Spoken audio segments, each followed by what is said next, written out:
Kannur Thalassery തലായിലെ CPM നേതാവ് K ലതേഷിനെ വെട്ടിക്കൊലപ്പെടുത്തിയ കേസിൽ ആർഎസ്എസുകാരായ പ്രതികൾക്ക് ജീവപര്യന്തം തടവ്.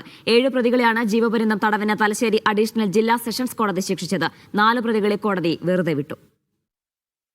ബി.ജെ.പി. ആർ.എസ്.എസ്. പ്രവർത്തകരായ തലായി പോക്കായി ഹൌസിൽ സുമിത്ത്, കെ പ്രജീഷ് ബാബു, ബി നിതിൻ, സനൽ, സ്മിജോഷ്, സജീഷ്, എ.ടി.വി. ജയേഷ് എന്നിവരാണ് ജീവപര്യന്തം തടവിന് ശിക്ഷിക്കപ്പെട്ടത്. പ്രതികൾക്ക് 1,40,000 രൂപ പിഴയും ശിക്ഷയുണ്ട്. 4 പ്രതികളെ വെറുതെ വിട്ടതിനെതിരെ അപ്പീൽ നൽകുമെന്ന് സ്പെഷ്യൽ പ്രോസിക്യൂട്ടർ പറഞ്ഞു. വെറുതെ വിട്ട പ്രതികളുടെ കാര്യത്തിനകത്ത് തെളിവുണ്ട്, മേൽക്കോടതിയെ സമീപിക്കണം എന്നുള്ളതാണ് പ്രോസിക്യൂഷന്റെ ഇപ്പോഴത്തെ ആവശ്യം.